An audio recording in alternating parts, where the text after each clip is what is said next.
2019년도와 2020년이 교차하는 시간의 변곡점 가운데서 하나님께서 우리에게 귀한 찬양으로 은혜를 주셨습니다. 올 한 해 살아오시면서 많이 수고하셨습니다. 고생하셨습니다. 하나님께서 우리에게 은혜도 주셨고 복도 주셨고 감사할 거리도 많이 주셨습니다. 그런데 살아오면서 우리에게 고난도 닥치고 어려움도 함께 왔을 것입니다. 그리스도인의 일생 가운데 복과 행복과 기쁨만 있으면 얼마나 좋겠습니까? 하지만 그렇게 우리 마음먹은 대로 잘 되지 않습니다. 고난도 있고 불행한 일도 있고 내 힘으로는 감당하기 어려운 인생의 큰 파도도 있게 마련입니다.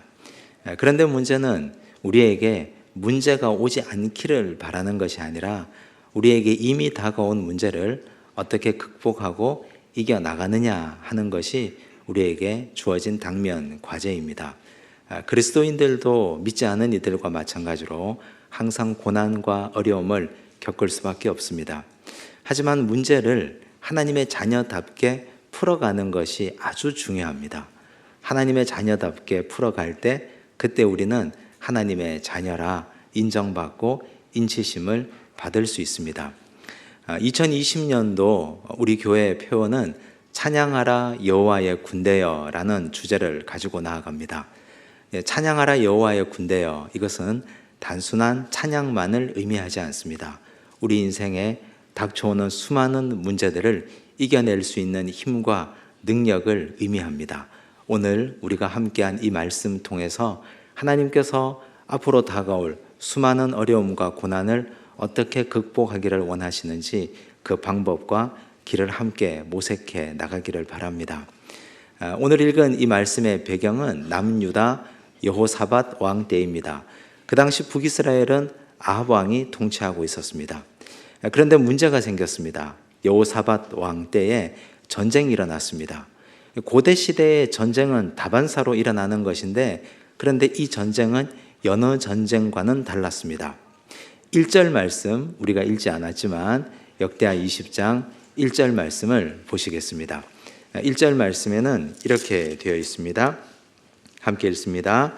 그 후에 모압 자손과 암몬 자손들이 마온 사람들과 함께 와서 여호사밧을 치고자 한지라.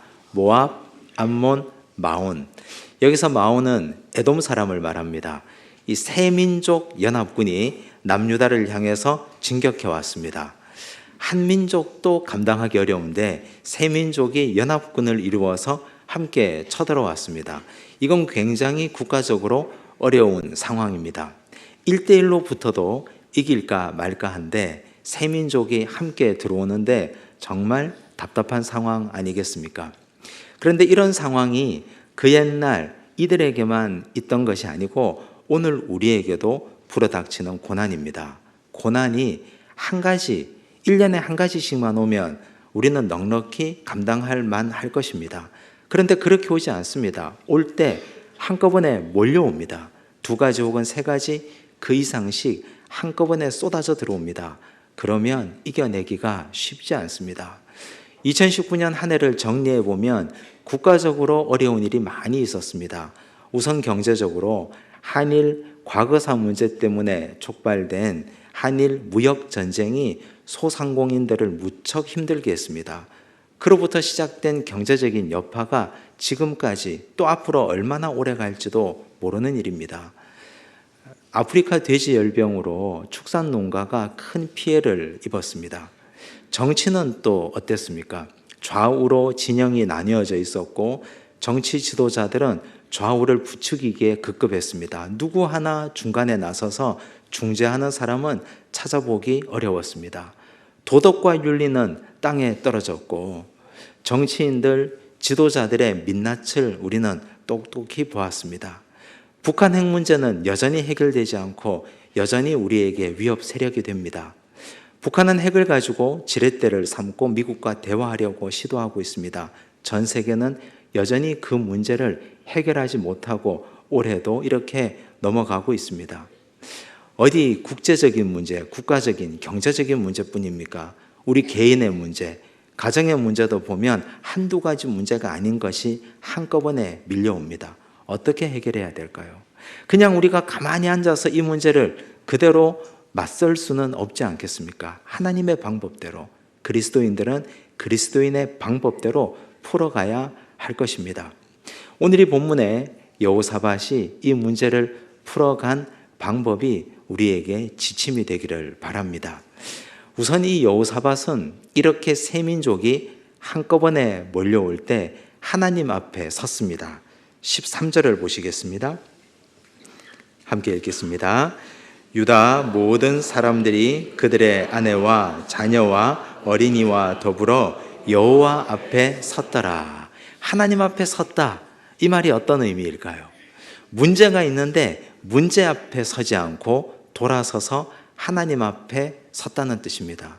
사람들은 문제가 있고 인생에 큰 어려움이 닥치면 문제 앞에 서게 됩니다. 왜냐하면 문제가 워낙 크고 심각하기 때문에. 그런데 생각해 보십시오. 문제 앞에 서서 우리 스스로 문제를 해결한 적이 과연 몇 번이나 있던가? 문제 앞에 서서 이 문제를 내가 해결하려고 했는데 사실 그 문제가 집채만한 파도가 되어서 나를 덮쳐서 우리가 거기에 깔려서 허덕이다가 헤어나지 못했던 때가 훨씬 더 많았습니다. 문제 앞에 서서는 문제를 해결할 수 없습니다.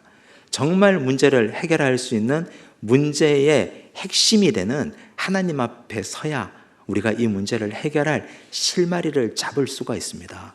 여호사밧은 모든 백성들, 어린아이까지 함께 데리고 이 문제를 하나님 앞에 해결하기로 결단한 것입니다. 하나님 앞에 이 문제를 해결하려고 섰을 때 그들 마음속에 이런 내적 갈등이 일어났을 것입니다. 사람들이 드러내고 이렇게 말했을 것입니다. 전쟁이 일어났는데 세 민족이 연합군을 결성해서 다가오는데 우리가 그들과 맞서지 않고 왜 돌아서서 하나님 앞에 서 있는가? 지도자가 이래도 되는가? 사람들은 이렇게 볼멘 소리도 했을 것입니다. 그런데 하나님은 모인 회중 가운데 하나님 당신의 음성을 들려주십니다. 15절을 보십시오. 함께 읽습니다. 야하시엘이 이르되 온 유다와 예루살렘 주민과 여호사밧 왕이여 들을지어다. 여호와께서 이같이 너희에게 말씀하시기를 너희는 이 큰 무리로 말미암아 두려워하거나 놀라지 말라. 이 전쟁은 너희에게 속한 것이 아니요 하나님께 속한 것이니라. 이 전쟁은 너희가 해결하려고 해도 해결할 수 있는 것이 아니다. 이 전쟁은 하나님께 속한 것이다. 그러니 지금 너희들이 여호와 앞에 서 있는 건 잘하는 일이다. 이렇게 말씀하셨습니다. 힘을 얻었을 것입니다. 위로가 되었을 것입니다. 첫 번째 단계가 문제가 있을 때 하나님 앞에 서는 것입니다. 문제 앞에 서는 것이 아니라 하나님 앞에 섰을 때 이제 그들은 그 다음 단계가 어떻게 해야 됩니까? 하나님 앞에 서 있기만 해서는 안 됩니다. 그 앞에 무릎을 꿇어야 됩니다. 18절을 보십시오. 함께 읽습니다. 여호사밧이 몸을 굽혀 얼굴을 땅에 대니 온 유다와 예루살렘 주민들도 여호와 앞에 엎드려 여호와께 경배하고 이제 서 있다가 무릎을 꿇었습니다. 기도했다는 뜻입니다. 두 번째 단계입니다. 하나님 앞에 방향을 돌려 하나님 앞에 서고 두 번째는 하나님 앞에 무릎을 꿇고 기도한 것입니다. 기도는 이 땅에 발을 딛고 사는 우리같이 연약한 존재가 하늘의 높고 위대한 능력을 덧입는 행위입니다.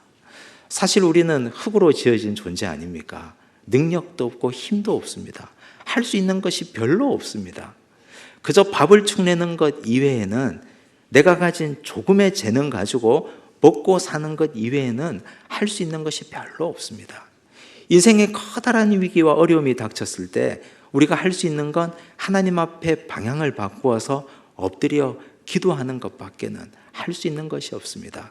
그런데 놀라운 사실은 기도하면 하나님께서 그 기도에 응답하시고 그때부터 하나님이 일하신다는 사실입니다.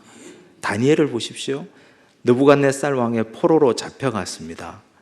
다니엘은 왕의 진미와 포도주를 먹기가 힘들었습니다. 신앙 양심에 허락하지 않았기 때문입니다. 뜻을 정했습니다. 하나님 앞에 간절하게 기도했습니다. 그리고 나아갔습니다. 황관장에게 은혜를 얻었습니다.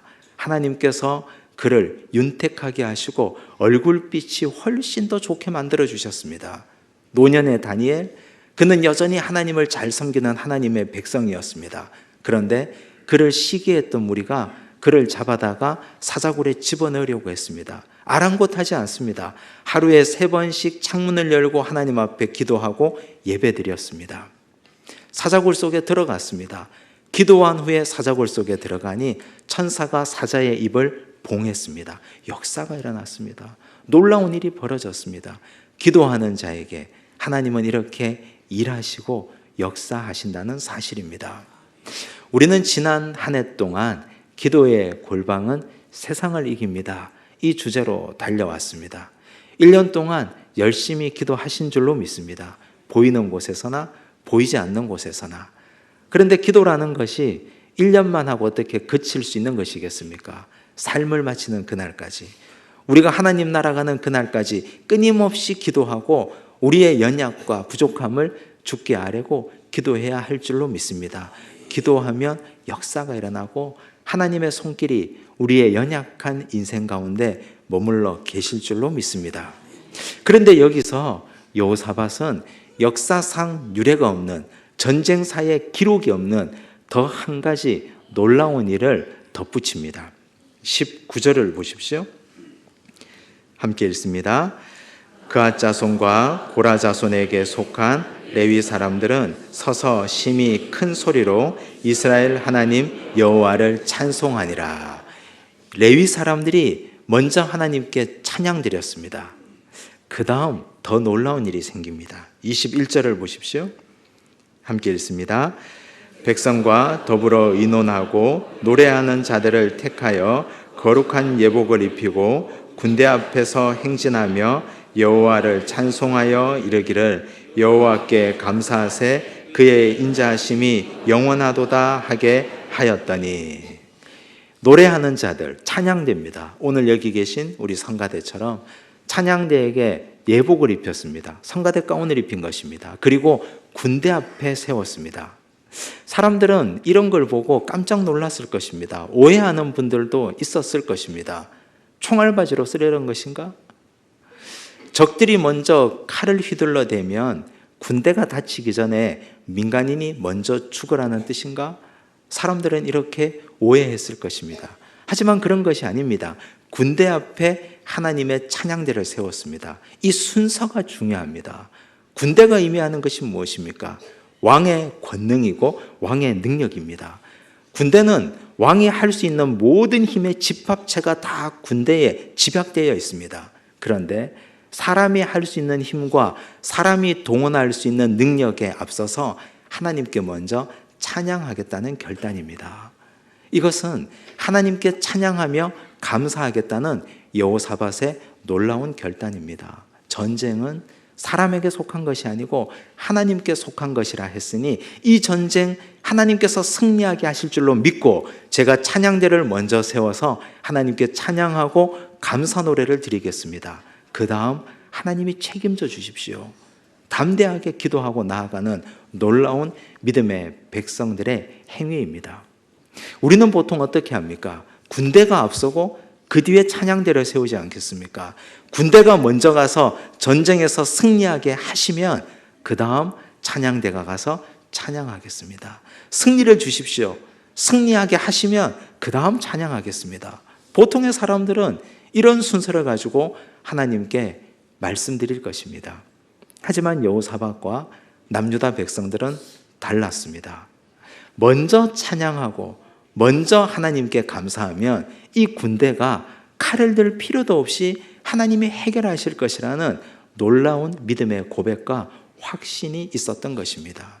이처럼 찬양은 놀라운 힘이 있습니다. 결과가 어떻게 되었습니까? 22절을 보십시오. 함께 읽습니다. 그 노래와 찬송이 시작될 때에 여호와께서 복병을 두어 유다를 치러 온 암몬 자손과 모압과 세일산 주민들을 치게 하심으로 그들이 패하였으니. 노래가 시작되었을 때, 찬양 소리가 울려 퍼졌을 때 하나님의 복병, 하나님의 군대가 나와서 그들 연합군을 무찔렀습니다. 그들 모두가 다 전멸당했습니다. 하나님의 군대는 칼 한 번 빼보지 않고 하나님께서 다 승리하게 하시고 이기게 하셨다는 말씀입니다. 순서가 중요합니다. 먼저 여호와를 향하여 방향을 돌리고 무릎을 꿇고 기도하고 하나님께 감사하고 찬양하면 그 다음 하나님이 일하십니다. 사도행전 16장 25절과 26절에 보면 바울과 실라가 빌립보 감옥의 옥에서 행한 일이 나옵니다. 함께 읽습니다. 한밤중에 바울과 실라가 기도하고 하나님을 찬송하며 죄수들이 듣더라. 이에 갑자기 큰 지진이 나서 옥터가 움직이고 문이 곧다 열리며 모든 사람의 매인 것이 다 벗어진지라. 기도하고 찬송하며 옥문이 열렸습니다. 사람들의 매인 것이 다 풀려졌습니다. 우리를 붙들고 있는 악의 세력들, 여전히 우리를 꼼짝 못하게 만들고 있는 주변의 여러 가지 어려운 일들, 기도와 찬양이 이것을 열고 풀어지게 하는 놀라운 능력이 될 것입니다. 해가 바뀌어도 여전히 문제는 우리에게 상존할 것입니다. 2020년이 되어도 올해 우리를 힘들게 하고 괴롭혔던 문제는 여전히 사라지지 않고 우리를 힘들게 하고 어렵게 만들 것입니다. 그러나 그때 낙심하지 마십시오. 방향을 하나님께로 돌리시고 무릎을 꿇고 기도하시며 찬양하십시오. 우리의 매인 것이 풀려지는 놀라운 역사를 경험할 것입니다. 2020년 찬양하라 여호와의 군대여, 그 군대가 우리가 되기를 원합니다. 내가 되어서 찬양하며 우리 인생에 붙잡고 있는 여러 가지 악의 세력을 온전히 섬멸하고 승리하시는 주의 백성들 되시기를 바랍니다.